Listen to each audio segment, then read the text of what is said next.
Good evening, comrades. Thanks for joining us. Tonight, we're looking in our series on imperialism, we're looking at the role of the BRICS countries. The name is based on the 5 major emerging economies: Brazil, Russia, India, China, and South Africa. They've just been joined by Iran, Egypt, Ethiopia, and the United Arab Emirates. Another 40 or so countries have also expressed an interest in following suit, including Turkey, Azerbaijan, and Malaysia. It's estimated that by 2050 that the BRICS countries could produce 40% of the global economic output. So it's important that we do take them seriously. And nothing lasts forever, of course, including UK and US imperialism. But can a collection of countries which seem to have very little in common really take on US imperialism? Or is it mainly one country, China, calling all the shots? Will that increase that tension? Will that change? We also want to discuss if we, the working class, should indeed celebrate the BRICS countries, as George Galloway has done from the summit in Kazan. He's, of course, joined by many others on the left who often end up supporting a small butcher with a larger one, because that seems less terrible, perhaps. Here to discuss these issues in more detail is Yassamine Mather, critique acting editor and a contributor to the Weekly Worker. Thanks for joining us, Yassamine. Thanks very much, Tina. Please let me know if I'm going on for too long, so I stop. Okay. I think I want to start by some of the, if you like, highlights of BRICS, and definitely the setting up of the new development bank, in addition to what Tina said in the introduction, in 2014 was of great importance. The new development bank funded the infrastructure and the development projects that the BRICS countries and the emerging economies were going to follow. The countries that are keen to join BRICS want to do so in a way as an alternative to a world completely dominated by the United States, by Western governments. And that is the, if you like, lure, the attraction of BRICS. They want to, in a way, find an alternative or a counterbalance to organizations like the World Bank, the International Monetary Fund, and so on. However, I don't think we can talk of the BRICS without referring to China's role. Currently, probably the second largest economy, but its rate of progress, or progress in quotation marks, is very fast. And the expectation is that within a couple of decades, we will see it overtaking the United States. The trade, the investment, the economic strengths of BRICS relies very heavily on China. If you look at the way these countries trade with each other or exchange technology, exchange finance, income, it really isn't that much. All we are looking at is China's relations with all of these countries. And I will try and look at some of these details. But central to this is what many people have talked about before, and that's the Belt and Road initiatives that China, under the current president Xi, started.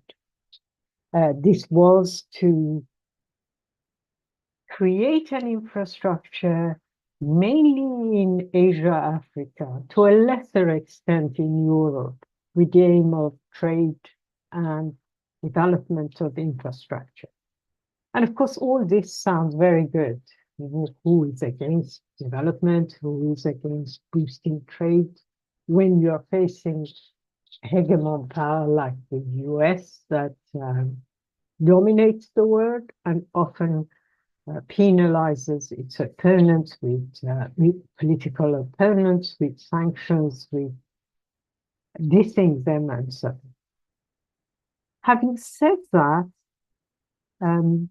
I think it would be easy to see that China is not the benevolent, if you like, funder of all these. Very often people have talked about the debt traps that the participating countries in the Belt and Road Initiative end up in terms of what they owe to China, but also the long-term economic dependence that they will have on the Chinese government. So when you talk to Chinese Communist Party people, Chinese academics who defend China, European and Western and US academics who defend China, they would tell you that this is a question of cooperation, a question of mutual benefit, that in Africa, in Southeast Asia, this is not a new form of exploitation. They have no imperialist or colonial ambitions. And it is true that in terms of what one would refer to as historic, traditional colonies, military conquest, land conquest, control of various countries, and indeed control of the politics within dominated countries, China is taking a very different look. But one could argue that in the 21st century, you have to come up with new forms of imperialism. You couldn't, there is no reason in many ways in a global world where finance, capital, trade is playing such an important role. There is no need for land conquest or imposing troops in various parts of Africa, Asia, in order to economically and politically dominate the existing order. Let's call it at this stage the existing order. There are many Marxists who argue that China's policy is a true example of economic imperialism. I am paying a lot of attention to China because, as I will explain, China's role is pivotal regarding BRICS, and we'll talk about interrelations between the BRICS countries a bit later. So I don't think anyone in their right mind would say China is anti-imperialist. The arguments put forward is whether it's proto-imperialist or a fully developed economic, but an imperialist country. There are those who would say, no, it's part of the peripheral global capitalist system, and all it's doing is using its economic power to shape the world in its own image.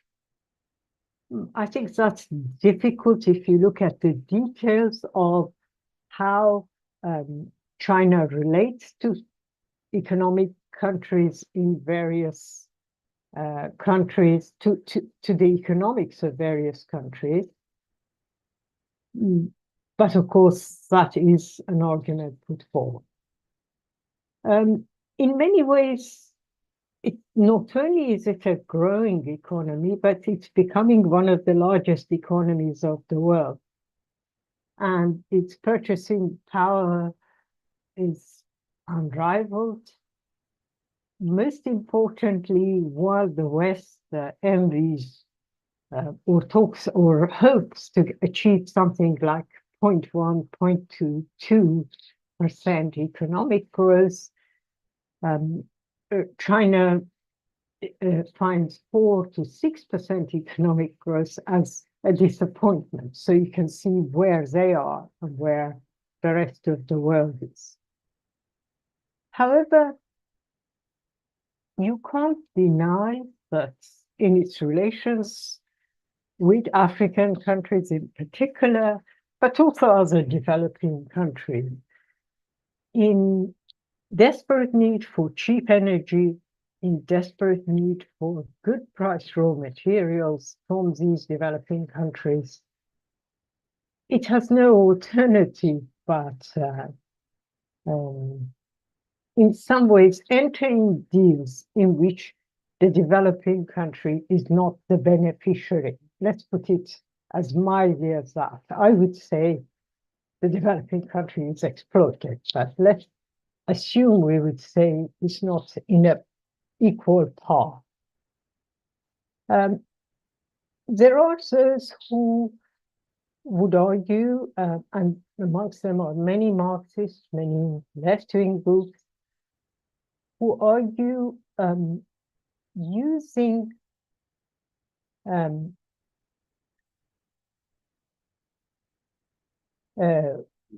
who are not used, who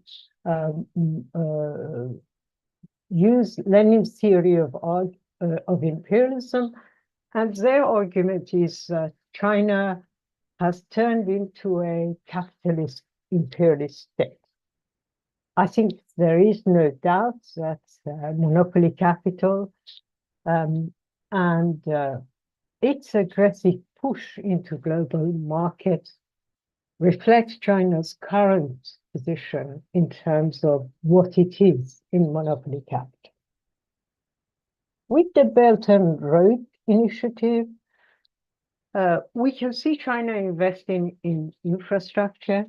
It extracts raw materials, and extracting raw materials is a basic definition of what one calls neocolonial, although obviously there are differences in the way China does this as opposed to the old colonial powers. At the same time, one could argue that China offers better deals to developing countries than the IMF and the World Bank. For example, the interest rates that I've followed are often lower when China gives loans. There are better investment terms, co-investment terms when it is dealing with these countries. However, those of us who are old enough remember that, or who I wasn't looking at politics in the 1940s or the 1950s, but I do remember from the 1960s and the 1970s that many people talked of the decades 40s, 50s, early 60s as a period where the US, as a rising imperialist power, was offering much better development deals to third world countries. In the case of Iran, the United States was offering electrification. It was encouraging the then dictator, the Shah, to set up a planning organization for development. And all this was very much in contrast to the old colonial powers, such as Britain, who were for 100% exploitation.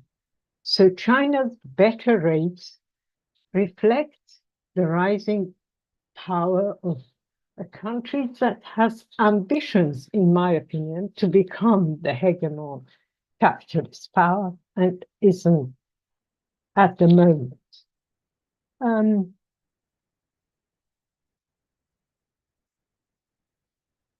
There are those who talk about who critique this view of Chinese imperialism, they say China sends more surplus value, which basically means what you profit from labor and production to the US and West than what it takes from developing countries.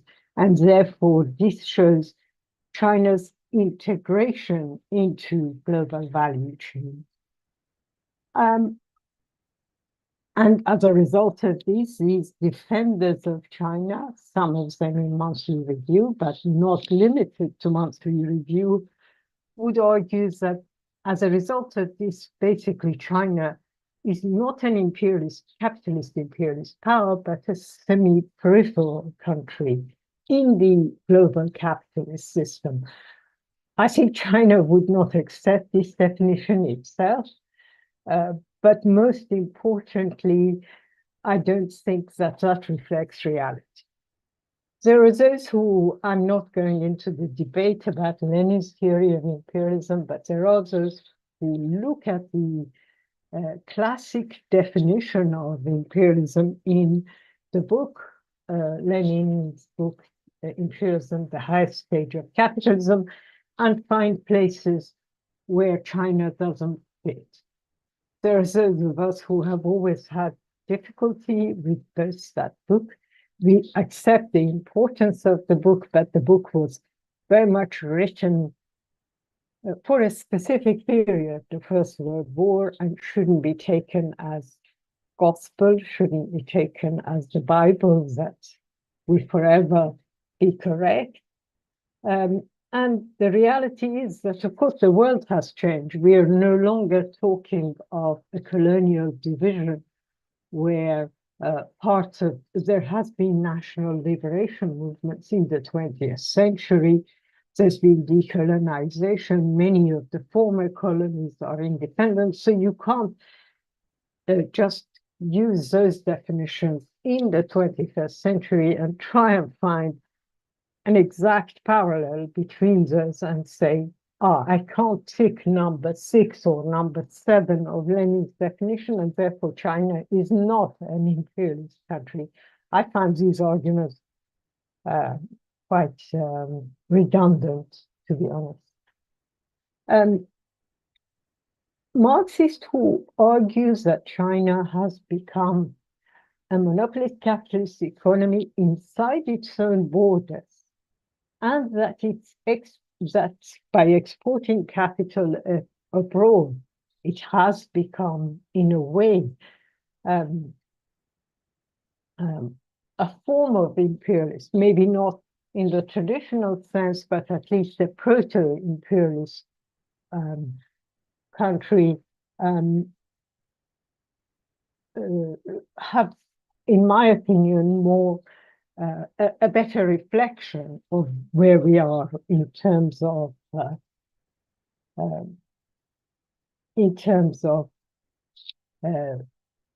its current political and economic definition. Now, China's economic dependence is really the main reason why the BRICS have obtained any credibility. Here you have especially to look at the new members. Let's take Iran away. This is not a political alliance, contrary to what some deluded people on the left argue, of the axis of resistance. You can't have countries like Saudi Arabia and UAE, who are net creditors with strong economies, to be on the same par with Ethiopia and Egypt, who face very huge debts, and think that this is, if you like, a homogeneous political alliance.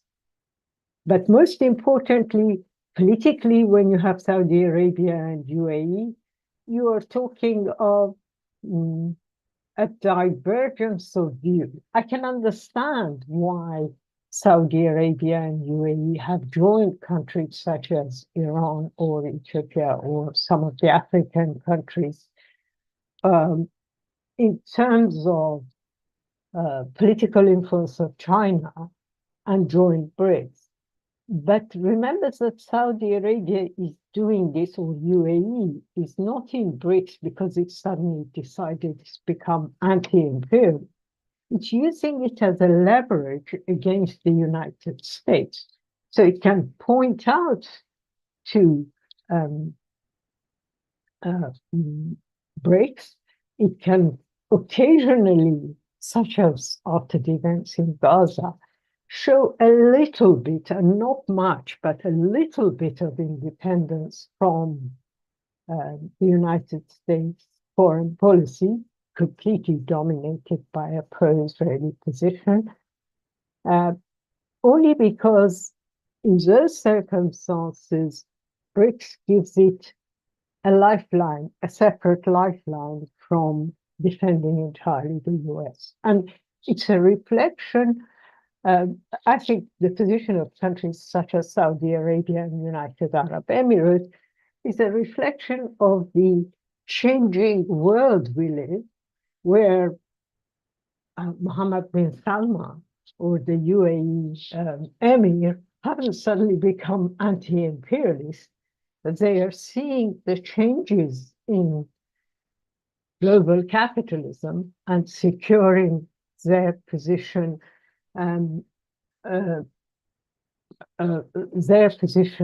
the world. The BRICS have been pushing for changes in global institutions like the IMF, the World Bank, the United Nations, and in those terms, they do try and, if you like, act as a reformist rather than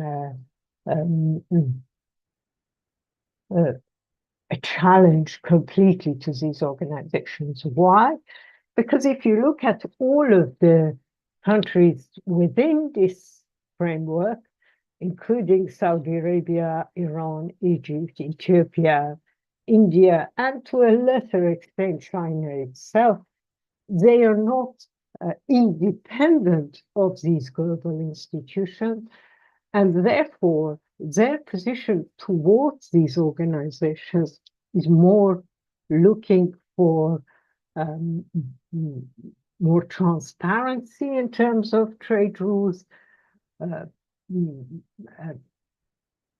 better rates in terms of loans, but not a challenge to the institutions of global capital itself.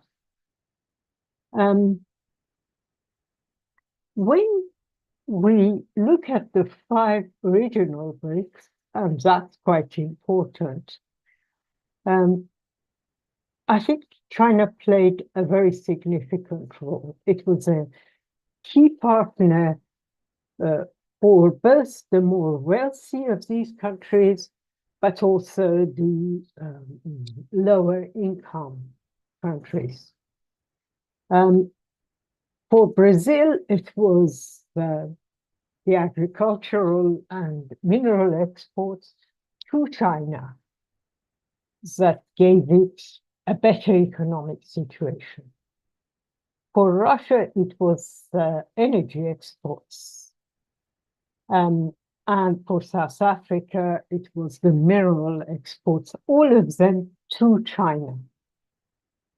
As time went on, we'll come back to the relations and trades between these countries, but I want to also talk here briefly about currency.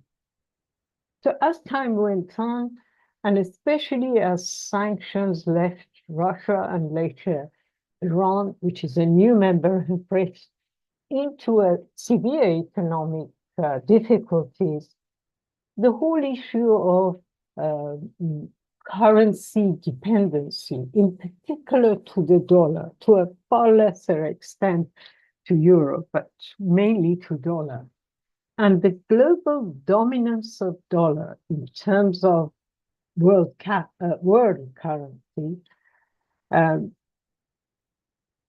encouraged all of these countries, with the support and of course with the backing of China, to look at both yuan and the gold.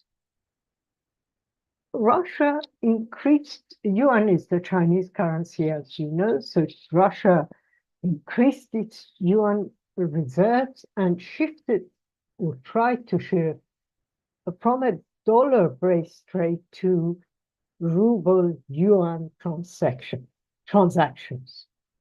And you can see that sometime between February and October 2022, the trade between the two currencies became 80-fold. The rate changed that much.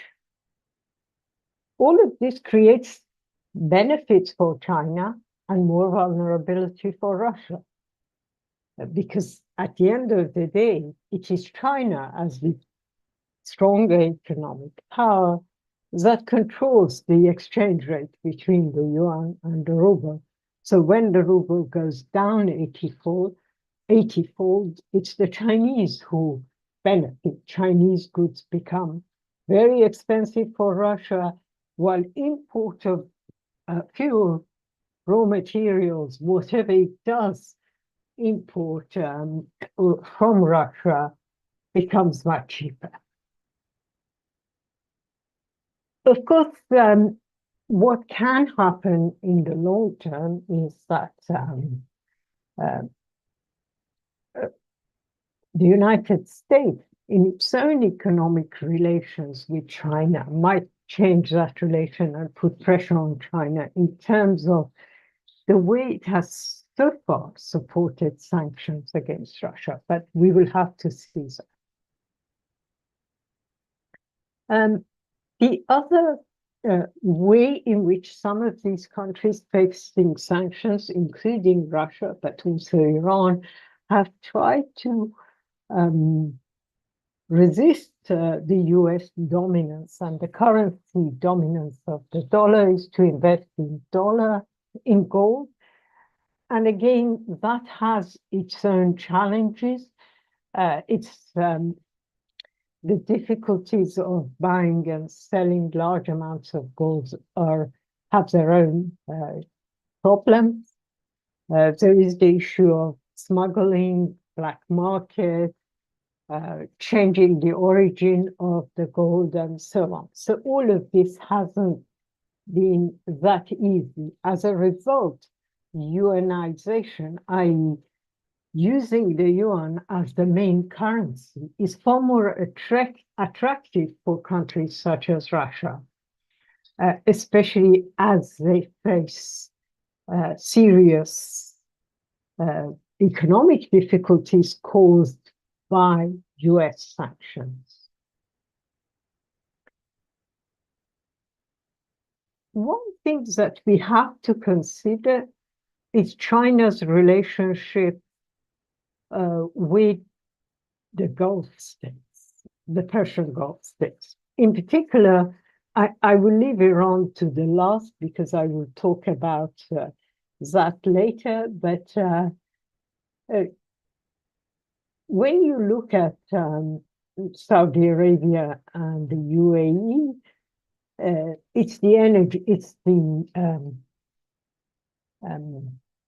fact that China can buy cheap oil from the Middle East that is so significant. And contrary to what we were facing, say, in the 20th century, the US policy towards many of these countries is not an issue of cheap oil. It's more an issue of stopping cheap oil to China. That's the dominant, if you like, mindset for the people who are involved in such arguments. So that's a very big win for China. It has secured between some of the major oil producers in the Persian Gulf, including Iran, Saudi Arabia, UAE, to a lesser extent Qatar. It has secured long-term cheap oil for its industry, for its production. What we have is Sorry, Tina, is it possible not to have the text popping out? It's very difficult for me to concentrate, especially with the comments coming over my screen. Okay. Yeah, the chat seems to come out on my screen. Sorry, I'm not looking at chat, but it's kind of over dominates what I'm trying. Oh, sorry, I don't know how that happened. No, that's okay. Maybe it's my fault. Okay. The advantage for these countries is what they can get from China that they can't get from the West. So the West has become extremely protective when it comes to renewable energy, when it comes to artificial intelligence, when it comes to advanced drone technology and so on. China, at least on the paper, and I assume in reality, is far more generous when it comes to sharing artificial intelligence. For example, China has no limitations in, or at least has on paper, has no limitation in sharing what it knows about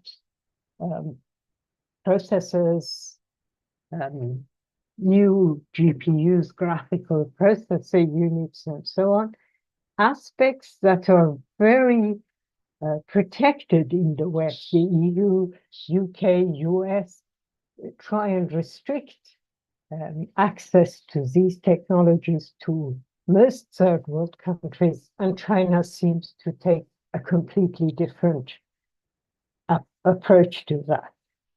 And as a result of this,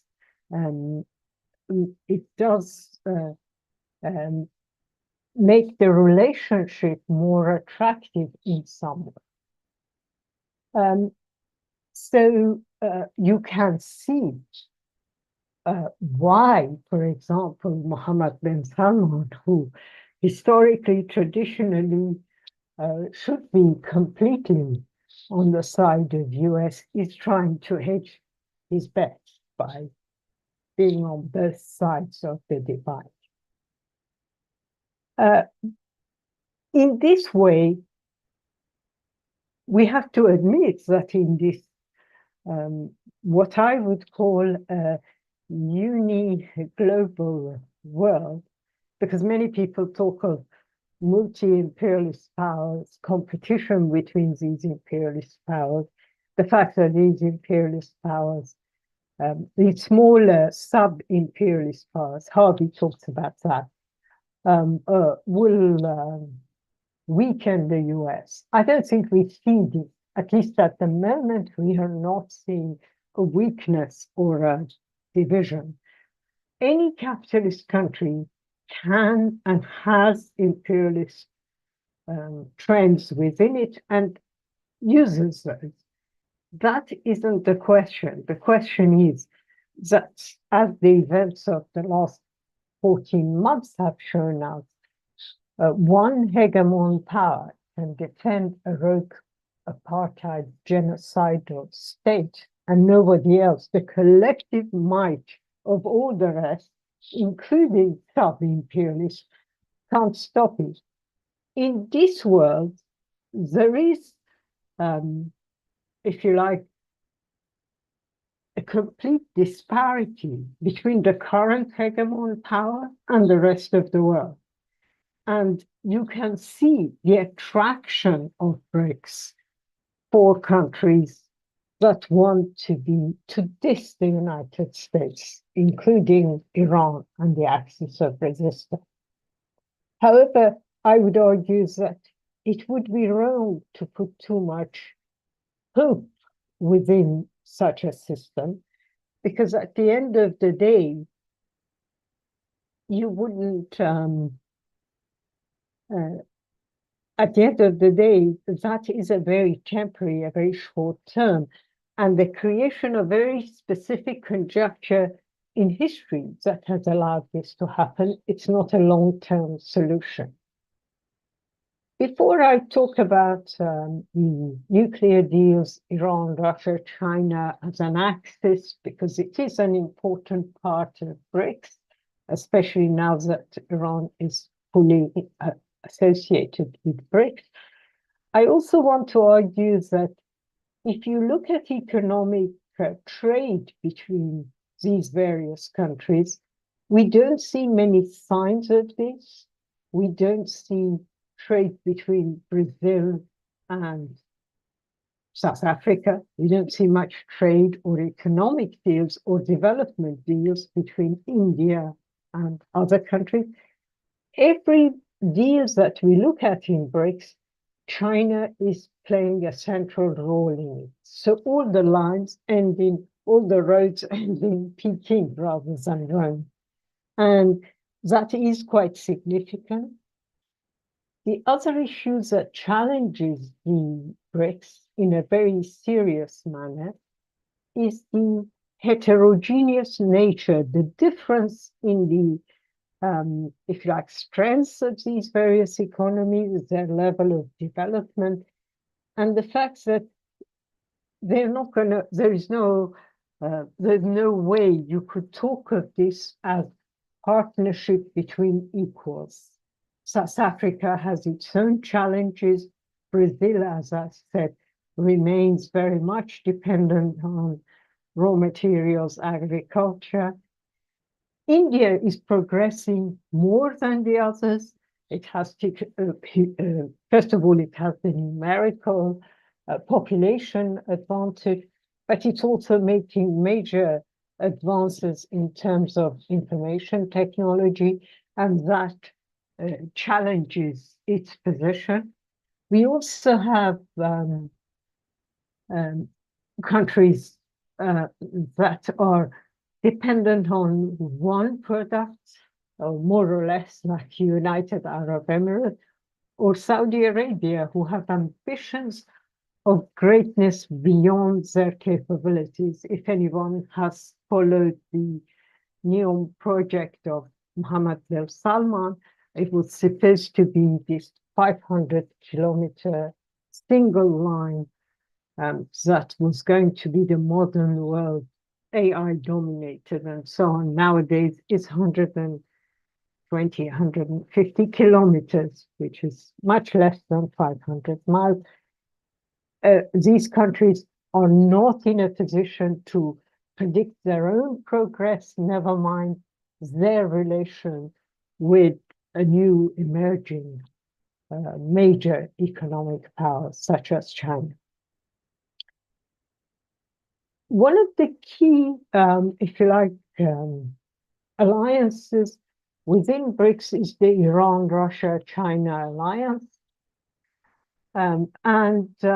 It's partly led by Iran and Russia's attempts at going around or avoiding US sanctions, punitive sanctions. And in this, they have played an important role in terms of trying to shift their deals from US dollar to Chinese yuan. And US sanctions are so severe that if you send 20 pounds, and I'm not joking, literally 20 pounds from a bank in Tehran to a bank in Europe, the account of the person who receives this, who has absolutely nothing to do with the Iranian government or the Revolutionary Guards, can be blocked for a number of years until this person proves that they are not associated with the Revolutionary Guards or Iran's so-called terrorist activities. So the sanctions are really affecting everybody's life, not just the state, not just the government. And you can imagine then a country like that where you can't sell your oil. I'm sure that's true of Russia. As soon as they spend $1, it will register in one way or another in the global trade system. In order to avoid that, you can go to doing most of your deals, as Iran's central bank has done, in yuan. And there is inevitable benefits for both sides. However, it can create its own challenges and its own frictions. When you look at Russia's relationship with both China as the dominant power and Iran as a lesser economy, this economic closeness has brought about a level of political closeness as well. So on papers they would argue they're campaigning against Western dominance, they are for state sovereignty, they are for regional autonomy, and they would then argue these liberal Western bourgeois liberal ideas don't reflect their views, and therefore they are in some kind of political alliance. Here, the situation is far more complicated. China's position on these issues is very complex. China doesn't want to lose Western allies. China has ambitions of economic deals with the European Union, especially now that Trump is in power. They see a way out of their own economic isolation in terms of US with European Union and with the United Kingdom, as we witnessed last week. The new UK government has a slightly different attitude to economic deals with China compared to the conservatives.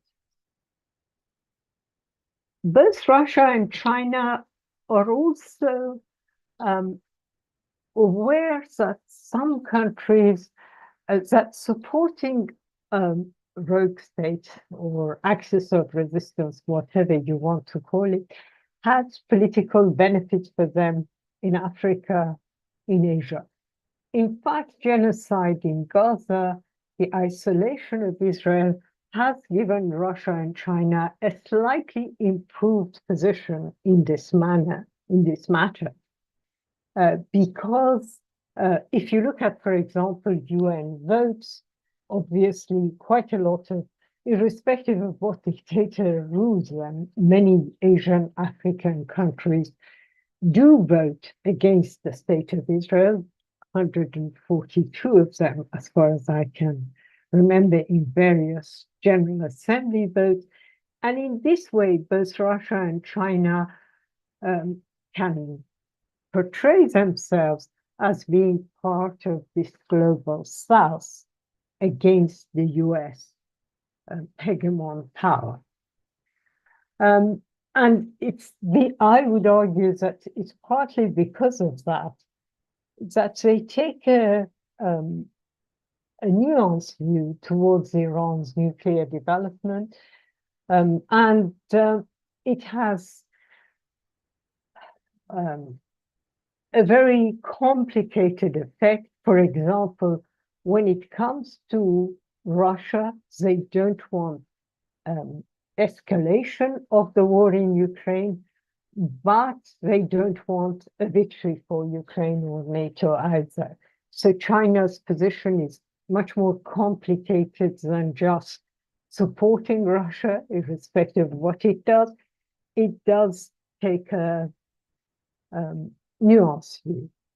When it comes to Iran's nuclear positions, they have not been, if you like, advocates of Iran should have nuclear weapons. They do sign with every other country the IAEA positions that Iran shouldn't develop nuclear weapons, but they are less severe regarding Iran's nuclear program than, for example, France, UK, Germany, the Power 5+1, as they are called.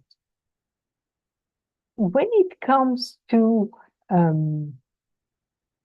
more China-specific alliances, such as the China Cooperation Organization, then they're much more careful. If you look at, for China, the Shanghai Cooperation Organization is a very important long-term geopolitical initiative. But China has been very clear that it doesn't want SCO to appear overtly anti-Western. And as a result of this, it has kept Iran very much at a distance as an active observer, but not as a member. And that reflects, in my opinion, the long-term ambitions of China, not to become an leader of an anti-imperialist world, but more to become a major capitalist economic power, an imperialist power, even if it might not be at this particular juncture.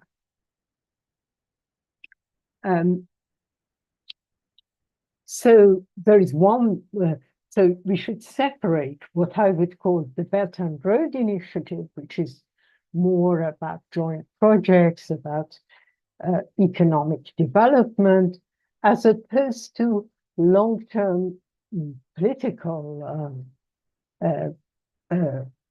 alliances such as the Shanghai Cooperation. One of the, if like, examples used by other countries in terms of how BRICS can help develop their country and how these better interest rates, lower interest rates, the involvement, the cooperation and involvement of experts from both countries can build this development, as opposed to how the West approaches development, which is to develop and leave and then sell expertise at very high rates. What we see here is the kind of Belt and Road Agreement dealt with that Iran and China have signed in 2021, but it hasn't actually been finalized. And the fact that it hasn't been finalized is, I would think, quite a lot to do with the fact that despite what it says, China doesn't want to commit itself to an overtly anti-US political stance. It is happy to use some of its funding, some of its economic power in terms of yuan trading, but it's not happy to openly go into a deal that will show a completely different political position.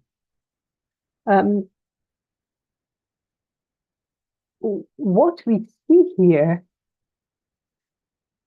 and again, we don't know the truth. So if you look at what some of the royalists or right-wing Iranians, but also right-wing European and Western companies have said, there was first talks that Iran has actually given land to China. And you think, well, China has enough land. Why would it want to get land in the Middle East? There's no point in it. We heard about one particular island, Kish Island, being given to China within the, I think it's on the edges of the Persian Gulf, which might have strategic importance as it is close to the Straits of Hormuz and therefore can control the passage of oil tankers and so on. But I really can't believe these are I don't think in the final deal, in the provisional deals, they are nowhere to be seen.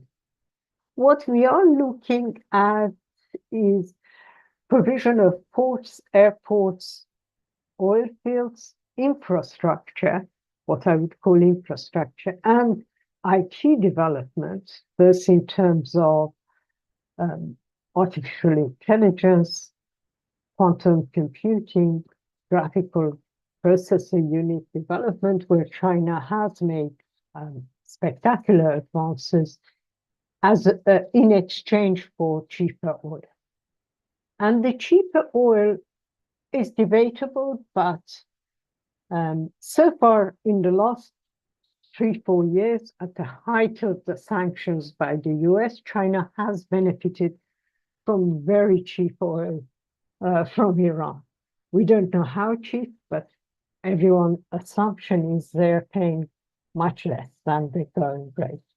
Now, petroleum economist claims that China has managed to guarantee a discount of 12% to the 6-month rolling price of comparable benchmark products. Now, this is the kind of things that the US is very concerned about, because for the US, the question isn't, as far as I understand, the US is no longer dependent on oil in the Middle East.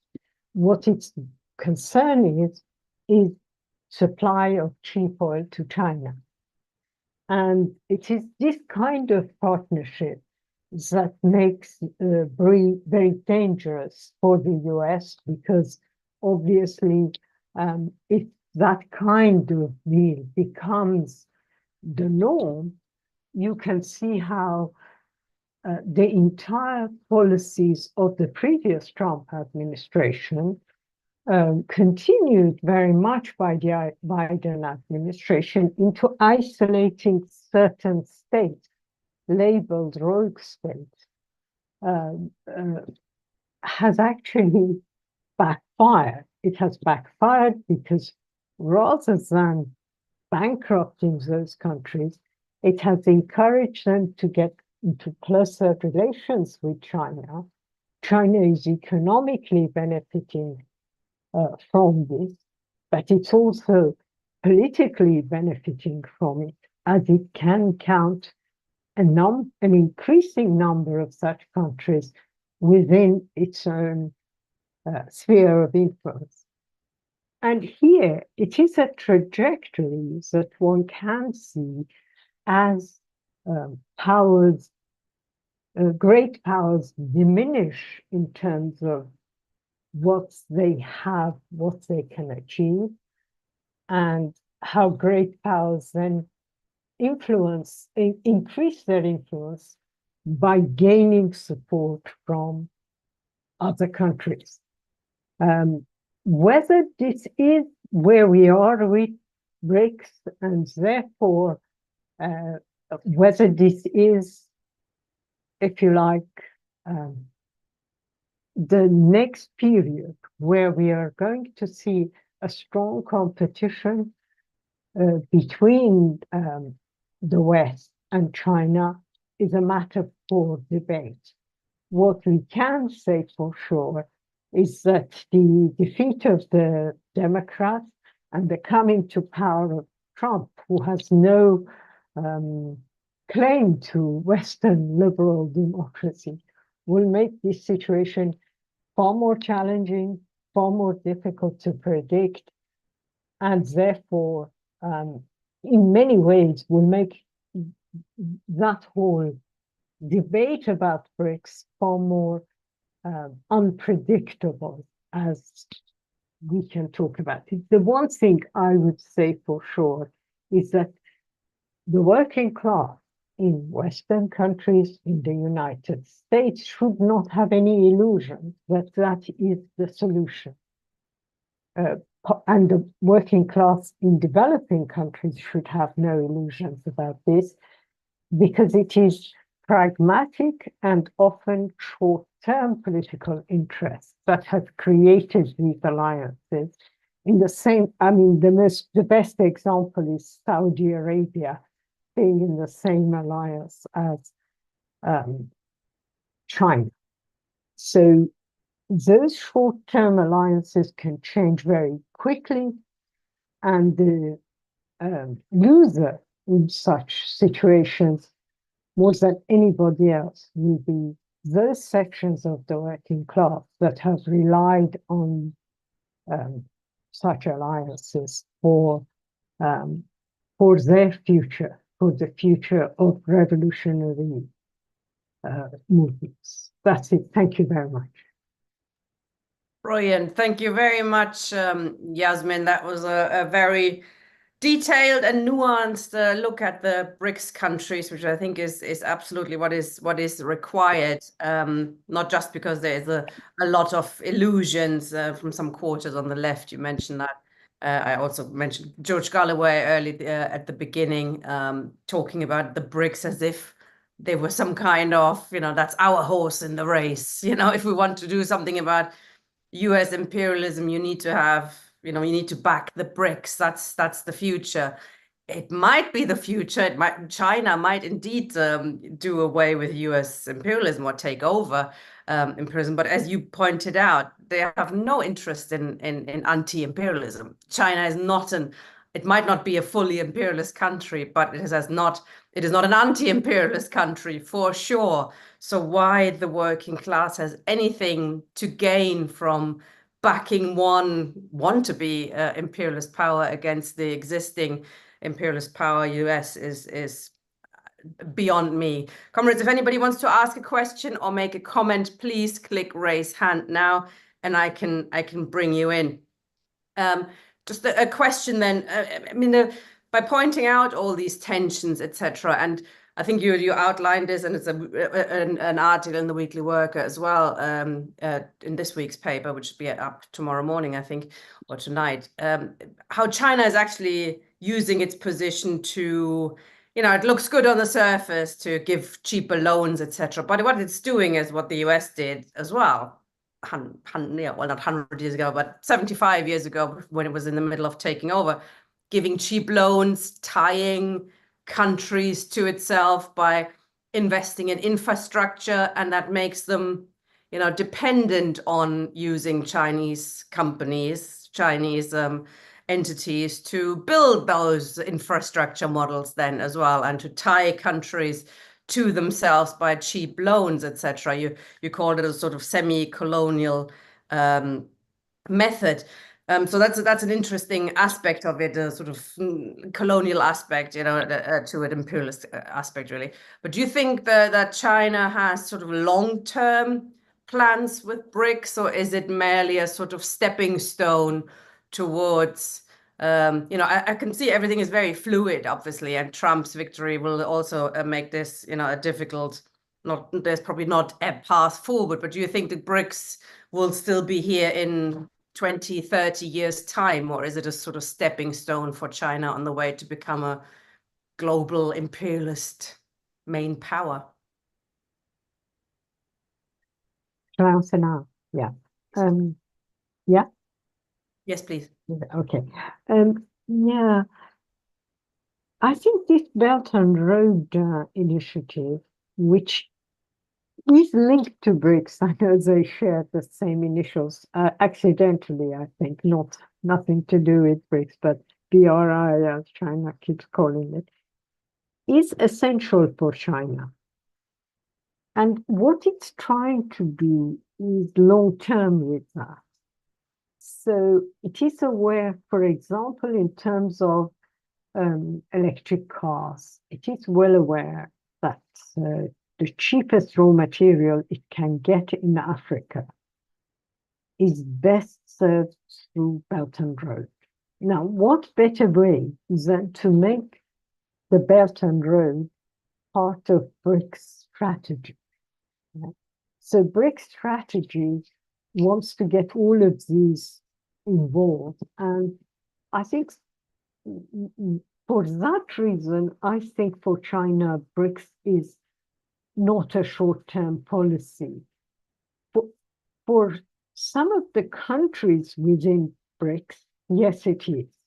And it might change with political changes. For example, as you know, Argentina left after the last elections, right? So you can see that maybe a change of power in India, that can happen. It's not guaranteed, it can happen, might change that position. But for China, BRICS is significant. And if you look, there's a drawing, I couldn't do it, but there's a drawing that shows trade between these countries and then trade with China.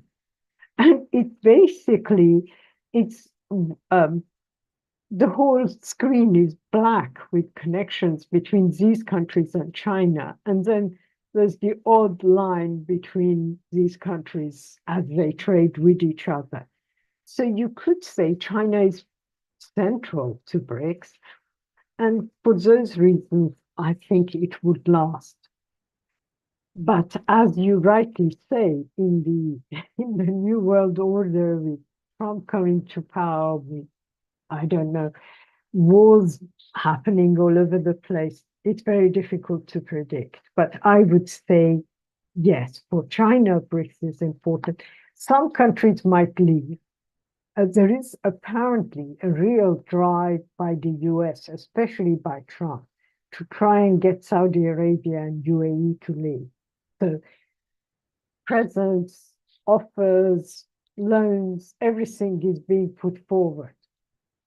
The question remains that some of these countries might not go that way, might not be bought by US, not because they have any principles, but because they are scared of their own population. So as Crown Prince bin Salman has openly admitted in an interview, he couldn't care less about Palestinians, right? He's openly said it. I think it's to Bloom, I'm not sure who, but he said, I don't care. However, my people do, and I can't ignore it. So in a world where tensions are increasing, in a world where wars are dividing people so strongly, I think some of these countries might decide there is some advantage in being in BRICS, but who knows? Can I ask you one more question before we bring comrades from the floor in? The question of Taiwan, I mean, that's been brewing for some time, and it's been occasionally artificially blown up, then it dies down again. Do you expect with Trump's victory, this will come to blows? That the question of Taiwan is hugely important to the US, to the West. Will there be a proxy war, another proxy war being fought there? I really don't know, to be honest, too much about. I can't predict. More importantly, I can't predict what Trump will do, because on paper he says he is for weakening China, defeating China. That's the way US will become the great power and that it was, or I would say it still is, whatever damages it has faced. The question remains, will he go that way? I would say Trump and his administration are more likely to go for these tariffs that he's promising, rather than choose the Taiwan option. So there's two ways of attacking China. One is Taiwan, as you say, recognize Taiwan or whatever, and create another war, proxy war, or try and reduce China's power by tariffs. Now, as everyone keeps saying, the 60% proposed tariff, I mean, he hasn't said it since he's been elected, but during the election, he was talking of 60% tariff on Chinese imports, right? I mean, this would create the kind of economic crisis in US that would be comparable to the Truss mini budget, yeah? The quasi-Quante and Truss mini budget. As most US producers would tell you, if that happens, they will go bankrupt. Never mind the Chinese. They would go bankrupt because suddenly if you produce the same good in US, you would be paying about 4 or 5 times more. So the tariff would become a joke. So it's very difficult to predict, and I really don't know. But I would say he's still more keen to go on the economic route than the Taiwan route, but who knows? Yeah, indeed. Thanks, Yasmin. John. Thank you very much, Tina. Thank you, Yasmin. I just want to make a number of points drawn from a book I'm currently reading by Zach Cope, The Wealth of Nations, and also a couple of things I've seen on the internet. The first point is that taken together now, Saudi Arabia is part of BRICS. And Iran is part of BRICS and Venezuela is part of BRICS. I think the current figure for the proportion of the world's oil that BRICS is responsible for is something like 43, 44%. Now, that is highly significant strategically and politically. Not just for China, not just for the US, but for the whole world.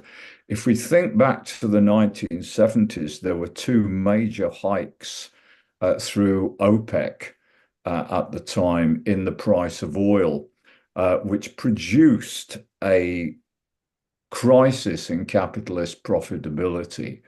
And as a result of that crisis, the post-war settlement of welfare states and all the rest was thrown out, and neoliberalism was brought in. And so it produced a very great change in the capitalist system and in the imperialist world order as well at the time. And that, of course, was provoked over Israel's attacks on Arab states in relation to Palestine. So it's not inconceivable to me that oil could be used by BRICS in an emergency situation or in an economically or politically important situation. And that might be an important situation for BRICS as a whole, or for Russia or China or India or any bloc within BRICS. Secondly, there are something like, I think, 9 full members and 13 additional countries that have been at the last BRICS Congress in Kazakhstan were invited to actually apply for membership. That would make them bigger than the G20 in terms of numerical strength. And given what Yasmin has said, and which I've read about, that the rate of interest rates, in fact, the extent really of unequal trading between imperialist powers and the global south is far less. So BRICS becomes, in that case, a much more attractive option for a lot of countries in South America, in Africa, in Asia, in the global south generally, who can see perhaps marginal differences. And I think this can continue as well because of the reason that for the US and for Europe, I think that the extraction of surplus profits, of super profits from the global south, where labor is considerably cheaper than it is in the capitalist heartlands, enables it to cushion the effect of its own crises and ride out its own crises in relation particularly to the working class in the advanced capitalist countries. Now, it needs, therefore, if it's going to keep the working class on side, it has to maintain those kind of level of profit margins from the global south. Therefore, I can conceive, not immediately, maybe not for a decade or decades, but Western capitalism could be squeezed suddenly through the use of oil and or long term because lots of African countries, Asian countries, Latin American countries are choosing the Chinese option rather than the World Bank, IMF, Bretton Woods options with all the structural adjustment policies and the various repression and the, what is it now, 86 American military bases around the world. So I think I'm slightly more optimistic about the future and about BRICS' role in it than Yassamine is. But it's a debate, and nobody's got all the answers. Thank you. Thanks, John. Do you want to reply? Yes, please. I'll just say a few things. I mean, obviously, it's very difficult to predict future, but in terms of oil, if I understand correctly from what other people tell me, US is now independent of oil imports. It's self-sufficient. It has shale, it's got other things. It's oil. The dependence of oil remains in the European countries and the rest of the world. But as far as the US is concerned, especially in the Trump era, a weakness of European countries would be an advantage rather than a disadvantage. So the US is not concerned about that. In fact, others have argued that there could have been, and there still is a chance, that the EU might find interest in uniting with China. Some people used to build quite a lot of theories about this. I don't think some, including some of my own comrades, but I think that was wrong and proved to be wrong. But irrespective of that, I think the US will not be too concerned about EU dependence on oil. They couldn't care less when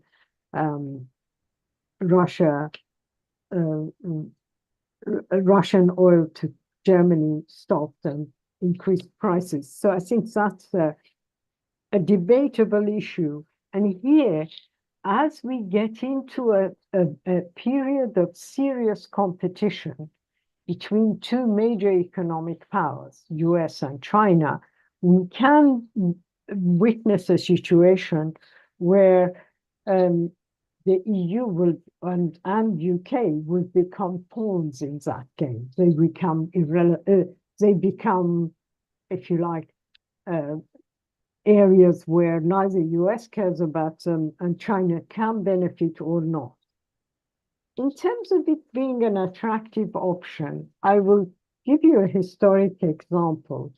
Throughout the oil nationalization saga in Iran in 1952-53, Mossadegh, who was the nationalist oil, the nationalist man, the man who wanted to nationalize oil, who had identified correctly the British oil company as an exploiter remnants of colonial era, considered the US to be progressive.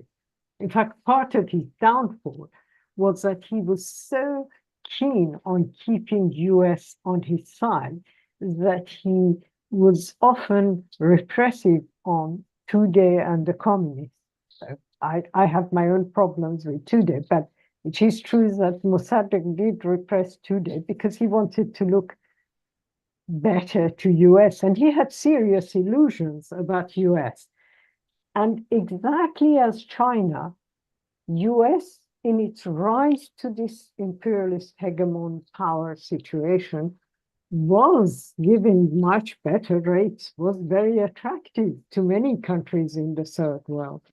As I tried to point out, and Tina said as well, the US was the champion of constructive development. It talked of constructive development. Its destructive period did not come about because oil prices went up. It came about in the 1970s because of crises of capitalism and the rise of neoliberal economic policies.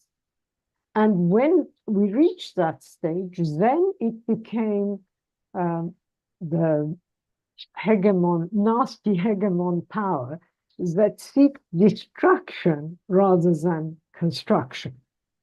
And I would argue that no one who knows the Chinese Communist Party, and I have some knowledge of the Chinese Communist Party, I have studied it a bit more than many people have, but I'm not an expert, but I have studied the inner workings of the Chinese Communist Party for at least 2 decades.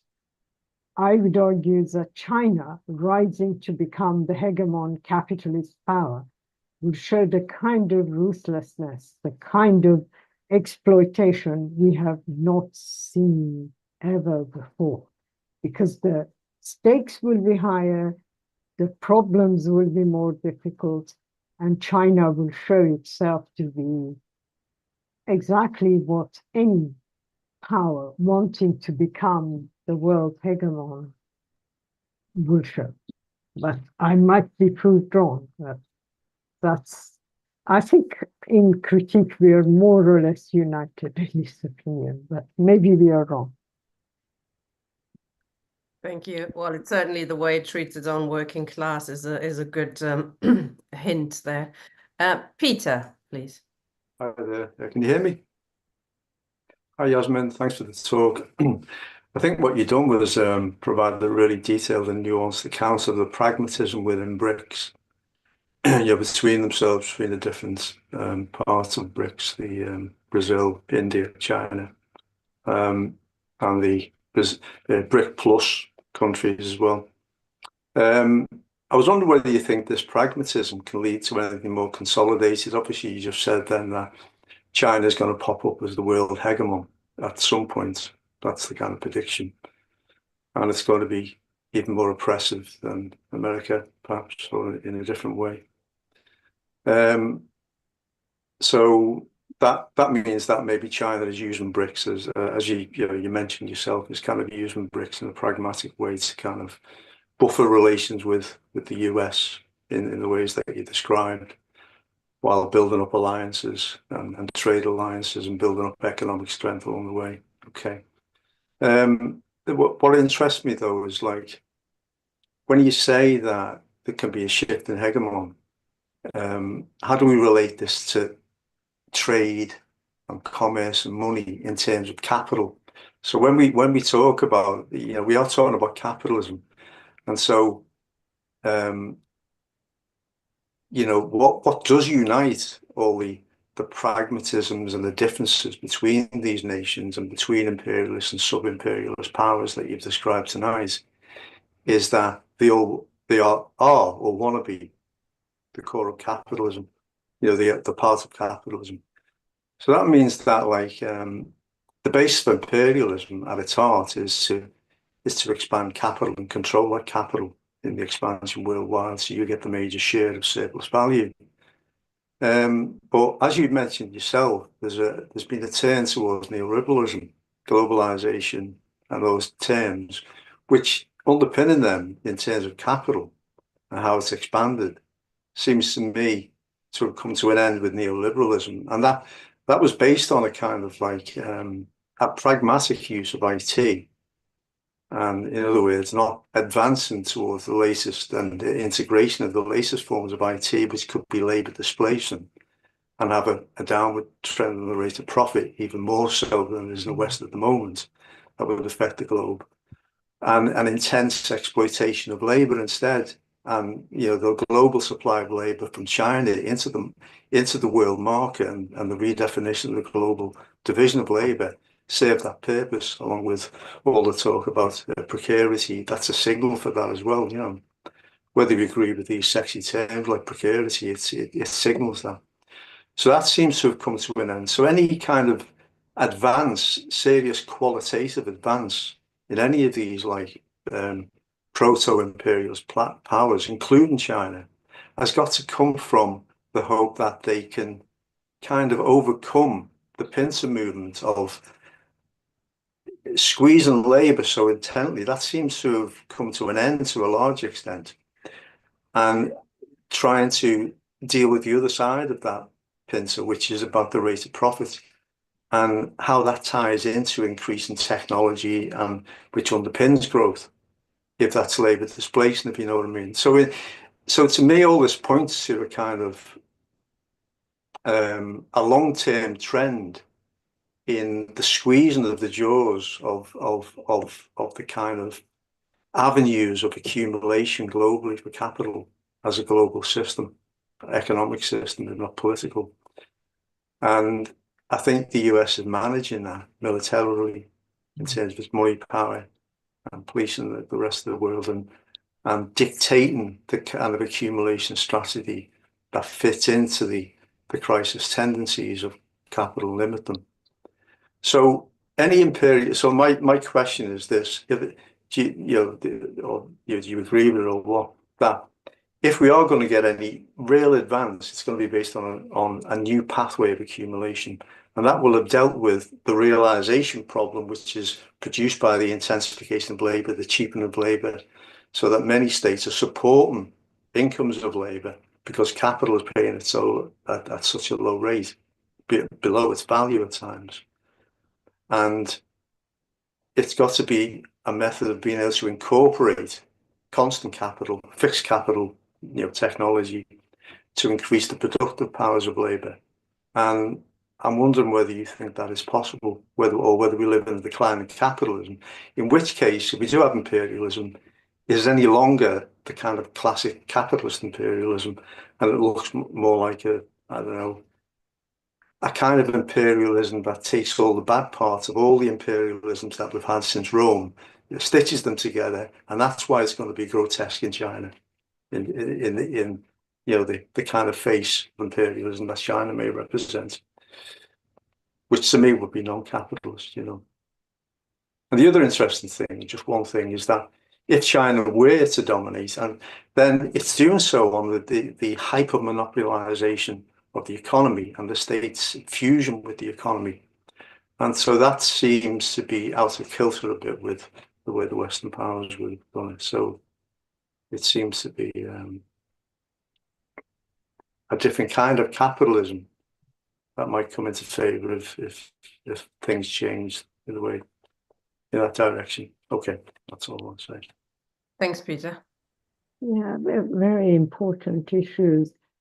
I think you pointed out this whole transition of hegemon power, and this is really the main challenge for China, because being a hegemon power is not just how advanced you are in terms of capitalism, whether you are the second largest economy, you are growing, and so on.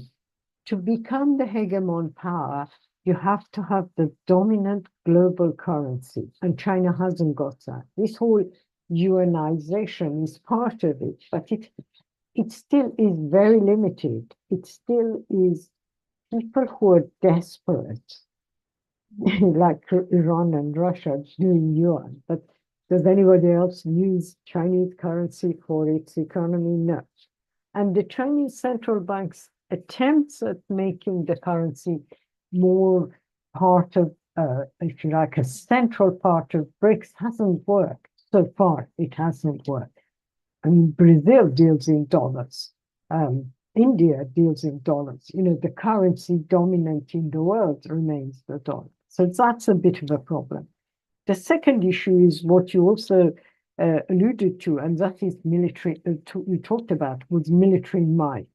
Now, historically, people talked in the old colonial era of the strength of the Navy. Then it became the issue of the Air Force.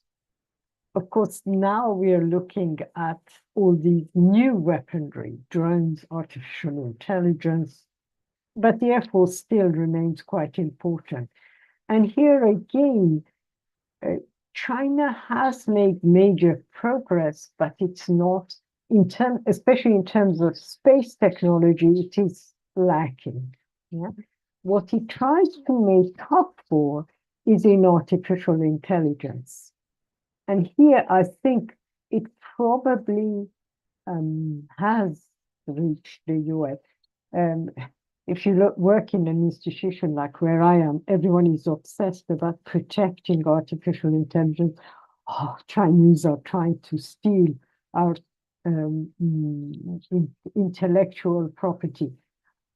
To be honest, I don't think so. I think the Chinese are ahead of the University of Oxford, but maybe I'm wrong, but I think from what I read and from what experts in the field tell me, they've passed that stage. But it does remain the fact that militarily they are lacking. And there is also the nuclear issue. And here again, the combined forces of China and Russia in terms of nuclear might is probably parallel to US, maybe slightly less, but there again, there isn't a clear balance. The problem is that in terms of the decline in capitalism, that is the crucial issue. And that is that China is facing economic issues. China is facing, if you like, a ceiling in terms of growth. All the countries are facing this problem. And precisely because of that, it is a reflection of the decline of an order. It's not the decline of a particular capitalism, the US capitalism. It is more global than that. And precisely because of that, I don't think we should put any hope in Chinese capitalism saving the world, as opposed to US capitalism destroying the world. They are both destructive in the long term. And it is because of that one could argue the future is barbarism of socialism. We are not looking at an in-between way where China, with some reform, will improve the situation and delay the decline of capitalism. We are facing very, very clear and very stark conditions. I want to add one last point, and that's partly because this issue of interest rates and China not charging as high an interest rate, I think it's maybe half at times compared to Western capital. Well, the higher rates that the World Bank and the IMF are charging are really irrelevant because these countries are so poor, they're so much in debt, they can't return these rates, right? So China has opted for a far more realistic rate because at least it gets its money back. It's actually financially more astute to have an interest rate where people can afford to return you the loan, as opposed to a kind of interest rate that is astronomical. No one will ever be able to pay what IMF or the World Bank is charging. So there are some who would argue, okay, is China being very generous to these poor third world countries? And some who would argue, no, it's actually very clever banking strategy by China to charge these lower interest rates. Thank you. Una. Hi, good evening, Yasmin, and thank you very much. Now, I'm going to ask you a very easy, simple, not erudite question. In view of the new American government, Trump and his weirdo of government, how is America going to fare in the world? Because we have a bunch of idiots, and that's very worrying. Yasmin, I'm going to ask you a couple of more questions from the chat, if that's okay. Tim asked a little while ago, there is BRICS now has got its own bank based in China, headed by Dilma Rousseff. Is that already working? And does it enable countries under heavy US sanctions to trade freely and import goods that they currently can't get hold of? Also, John asked about the currency they were discussing, which a joint BRICS currency, not the yuan. I think they were thinking about a different currency. Has there been any development on that front? Thank you. Okay, I'll start with the third one. Then the joint BRICS currency would need a backer, right? So yes, they are talking of a new currency, but the financial, if you like, the strength of that currency has to rely on one economy, and it's not going to rely on Brazil's economy as good as, well, it's slightly better than some countries, but still very weak. So it's not going to rely on, it's going to be China and to a lesser extent India, because all these other countries are really economically very weak. China is the dominant, India is the second. So the new currency, the joint BRICS currency proposed by various people, it will not be called yuan, but in my opinion would still be very much dependent on China's economy. But yes, they can. And in terms of political, if you like, publicity, it would be very advantageous for them, because then they can say, look, the US is imposing the dollar on its allies. We are not, it's all to do with the way this Belt and Road presents itself. You know, we are into cooperation. We are into working together. We are all equal, right? China goes to a poor African country and says, you and I, your country and my country are equal.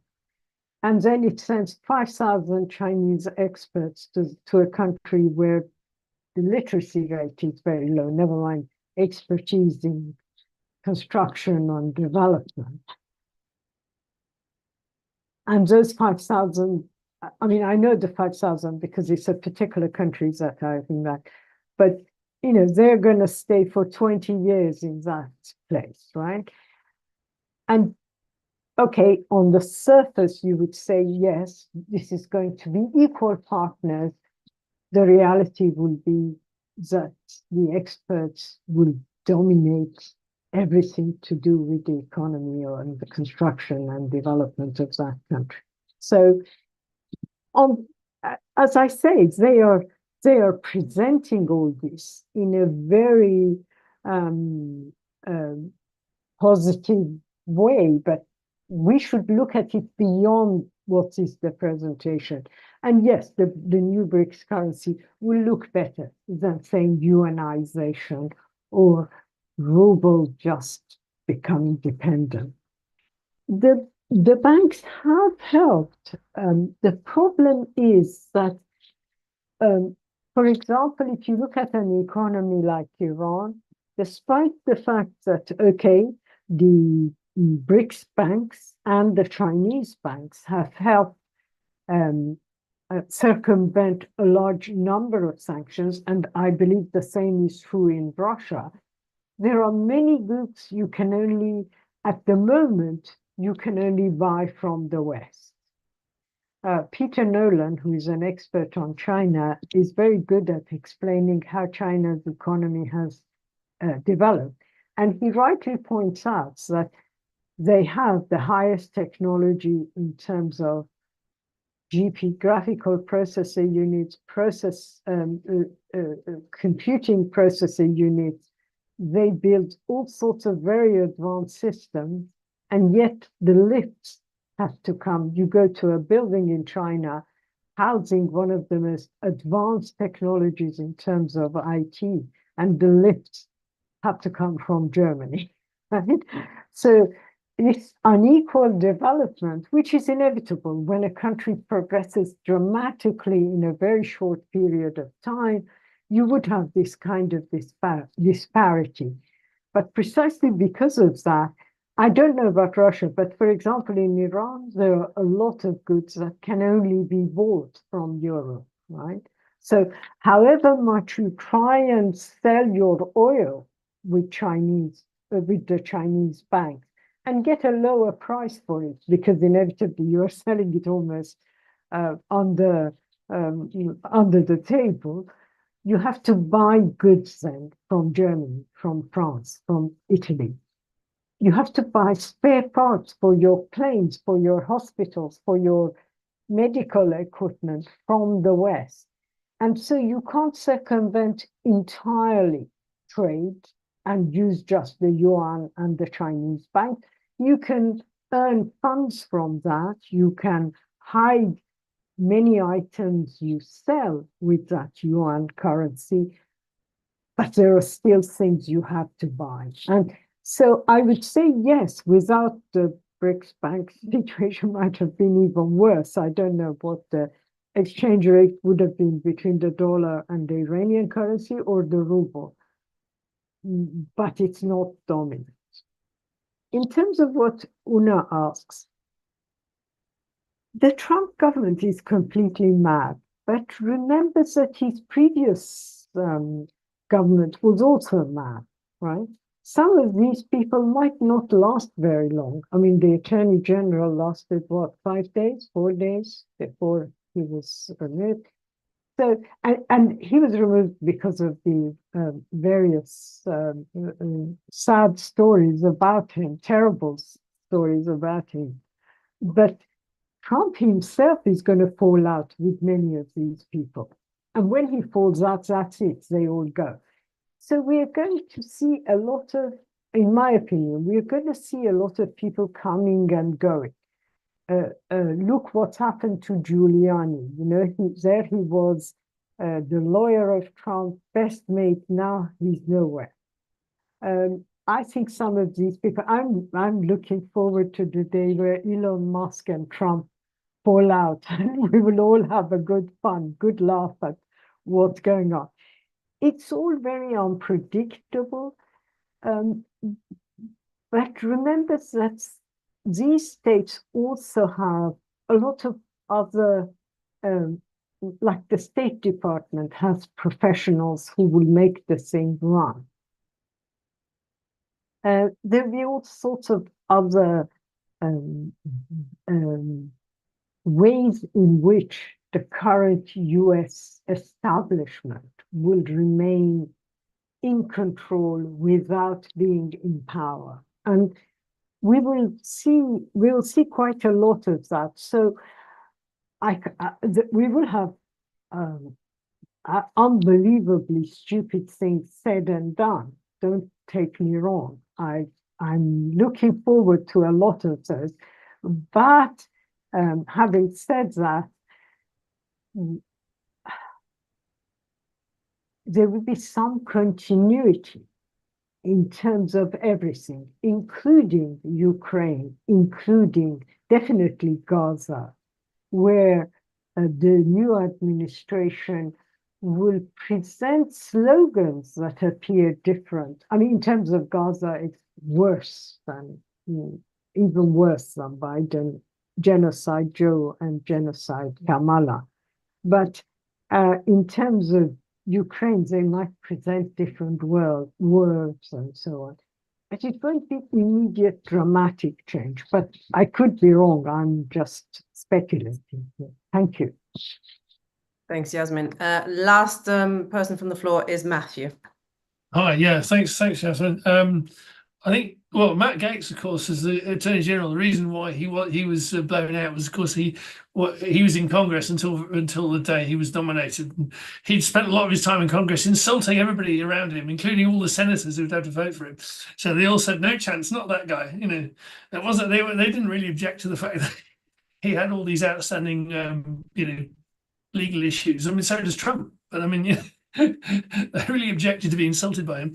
But they are, these things, as you say, these things will all come out in the wash. But I think, and it is a facet of the decay of the system.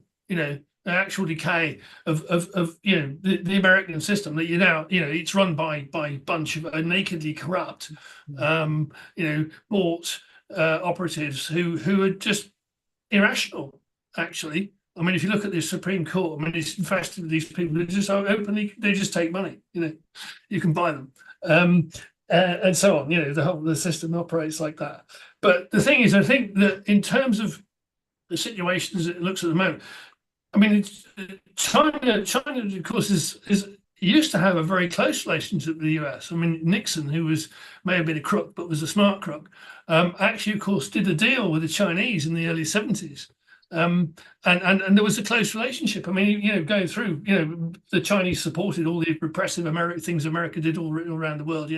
Famously the coup in Chile and all the rest of it, and through the 80s and so on. And there was an exchange, obviously an exchange. I mean, you read the stuff, and there was clearly a very close intellectual exchange between the top end of the American state machine and the Chinese for at least 2.5 decades, and it would be interesting to see what the fallout was, because clearly there is the fallout really is based on the fact that the Americans were terrified of the rise of China.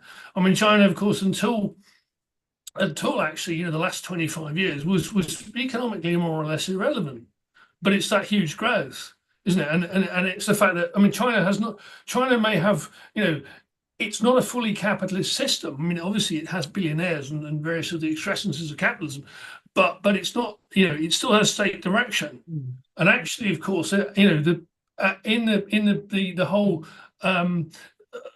economic crash of 0708, it was the Chinese that bailed out the world system by instituting this vast building program, pouring more cement than had ever been seen in human history, in order to, the classic function of Stalinism, which is to bail out capitalism. So in those terms, but as you say, I mean, the other thing is, of course, in terms of the US method of control of the world is also disintegrating, as we can see quite clearly. I mean, the effect in Gaza, and the fact that they're actually sort of blowing through all their own establishments. The fact that they've set all these things up, the UN, all these different institutions, and they're just blowing them away, destroying them in the eyes of either actually in terms of the structure or in terms of the estimation of the rest of the world. People can see that actually now, of course, we're ruled by monsters. Clearly, who are in favour of the most barbaric acts, nakedly. So, but as you also say, I mean, there's this contradiction. I think the problem, there's an issue for the Americans, obviously, in the fact that their system is actually falling apart in their hands, and you can see this very clearly in the case of banks. The collapse of Silicon Valley Bank actually showed, clearly that the banks are all welded together in a single organism. Which cannot be touched because they're too afraid to touch it, because they know it's going to blow apart. If they mess around with it, it's going to blow apart. So what they did with Silicon Valley Bank, and I think there were the two other banks that collapsed. We saw, one of the most major financial collapses in American history. Of course, it wasn't actually, and nobody actually said this. We just said, well, some banks have collapsed, and we fixed it. What they actually did was pump a load of money into these banks and chop them up and give them away. And say, well, the system can carry on, and the same, of course, with Credit Suisse, which also collapsed at the same time. They actually, what they did, of course, was the other way around. Of course, it was to keep the Saudis sweet by destroying the bondholders and keeping the shareholders whole, because the shareholders happen to be Saudis. So it's quite clear that system itself is on the point of collapse. The other interesting thing in terms of has been that process also. Part of that process of the growth of China was a deliberate export of industry. I mean, in Europe, actually, they spent, certainly here and in other countries, they actually exported entire factories. They just physically moved them to China. Because obviously they didn't want the bother of manufacturing the stuff here, so they just get Chinese to do it. And so what you then also had was a situation in which there was a certain amount of substitution of labour for machine, but that's now gone the other way, in the fact that China, as you say, actually dominates now, has a domination of certain certain elements of the world economy. The Americans recently started taking apart Chinese electric vehicles, and the American Ford and so on couldn't understand how these things were put together. They couldn't understand the technology. They just didn't have they just didn't have it. So I mean, that's why they start sticking tariffs on these things, because they're terrified, because they just can't make anything equivalent. At the same time, and obviously China then also, of course, dominates the all rare earth minerals. Virtually all the lithium in the world is processed in China. Lithium batteries, I mean, the Europeans have desperately tried to produce a battery manufacturer of some standing, and they can't. All the batteries come out of China. And you've then got this issue, and I think 80% of all PV solar panels come out of China. Nobody else can make them at anything like on anything like the basis. So actually, in those terms, as you say, the economy, one, of course, very, very difficult to section up the economy into autarkic bits now. You can't, it's just physically impossible, as Trump is going to find out again. And also, of course, that bits of it are heavily dominated by the Chinese, which, I mean, obviously is frightening the hell out of the rest of the world. And really, the issue the Chinese, of course, have got is the fact that they've got this vast great, in having poured all this concrete, they now have a vast great property empire, much of which, of course, is worthless, and which they owe large amounts of money on, and their companies are falling apart. And how do they bail themselves out? So the system itself is actually dropping, the bits are dropping off. But the key, the problem really, of course, is that the working class isn't on the stage anywhere. This is the political problem, is how does the working class express itself and get through the whole of this stuff, because clearly none of this is going to pose any kind of answer to the crisis of humanity. I hope that makes sense. Thank you, Matthew. Yasmin, do you want to reply, sum up the session as well in your reply now? Thank you. Just a few things. Yeah, I think it's quite clear that the party in China, the still called the Communist Party, dominates the economy, the politics, the military. And during various times, and especially in recent years, we have seen this unbelievable rise of the Chinese middle class, I would say upper class, capitalist owning class, who can actually buy things abroad as well as being very powerful inside China. But they are all, and I would argue maybe capitalists all over the world are controlled by their political, or work with their political masters. But in China, you can't diss the political master. So even if you own a major company, you can be arrested, you can be, put in prison, or all your wealth could be taken from you. And in that level, you can say that the state is very much more in control of the economy, of politics, of everything than in the West. But otherwise, this whole concept that the West goes on about liberal value, Western values, rule of law, international law, adhering to principles of human rights and so on, is all, for the majority of the world, not just the left, has become a serious joke. It really is joke when you've got, Genocide Joe defending Israel. No one takes it seriously. So that pretense of the West has actually helped the collapse of that pretense of the West has helped the Chinese, has helped the Russians, there is no doubt, and therefore has helped the BRICS.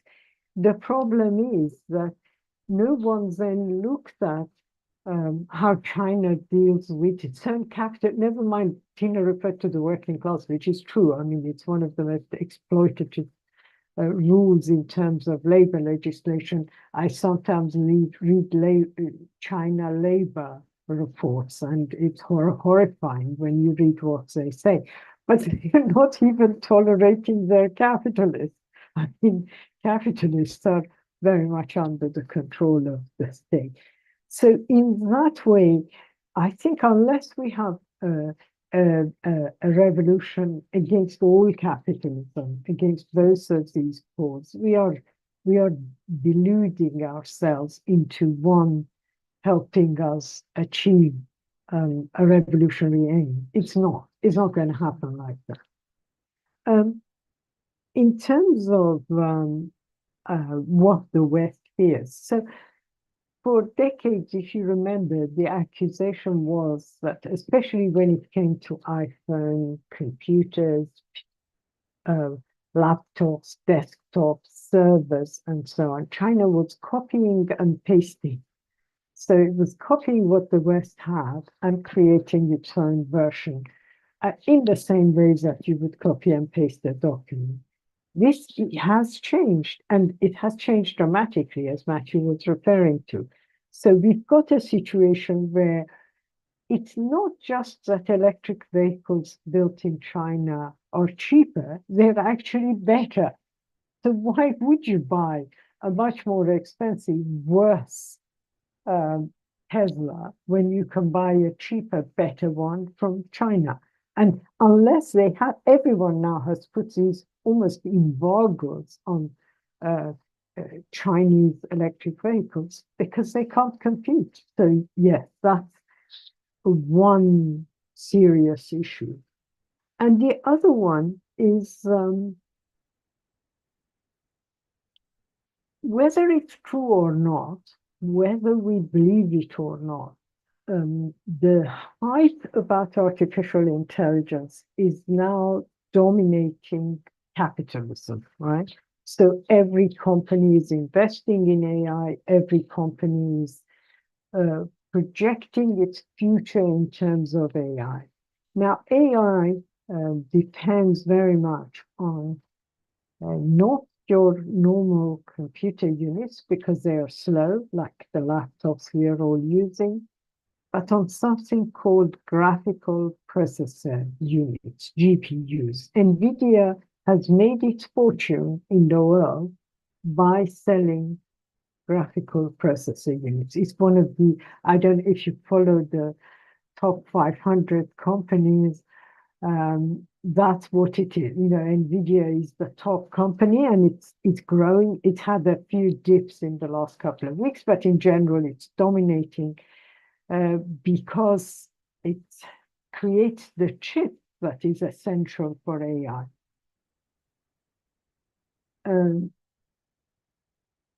Without trying to give too many secrets away, an institution I work with was trying to buy graphical processor units and compared the performance of NVIDIA with Chinese-made real Chinese, because NVIDIA also makes their chips in China because it's cheaper, but then it comes via other countries. And the performance of the Chinese graphical processor units is better, right? So it's no longer cut and paste. They have done the cut and paste. Now they are actually ahead. Something that never happened with Russia. I mean, I've been reading critiques, old articles, because we published the 100th issue. So in the 100th issue, we republished articles from issue 1. And yes, exactly. And it just reminded me of how, you know, when Hilal was doing all that work about Russia, he rightly pointed out their economic backwardness, their technological weakness, the fact that they were technologically so far back that they could never compete in what they had foreseen. Well, we are talking of a different situation. But unlike those days, I think we are in a different world. We're not looking at two counts. And it's easy for people with nostalgia for the two camps era to see China and the BRICS and the China-Russia alliance as, oh, well, this is the socialist camp, but this socialist camp can actually win.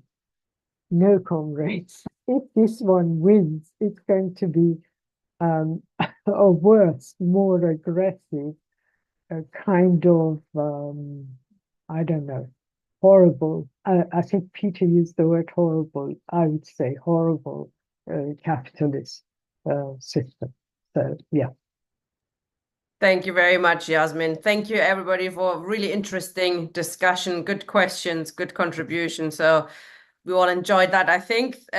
Next week, we'll be taking a look at the Soviet women's movement and ask the questions, were they feminists? Should we be feminists? Is the second question. So another interesting session in our Communist Culture Club. See you next week, hopefully. Thank you, Yasmin. Thanks very much, Tina. Bye, comrades. Thank you.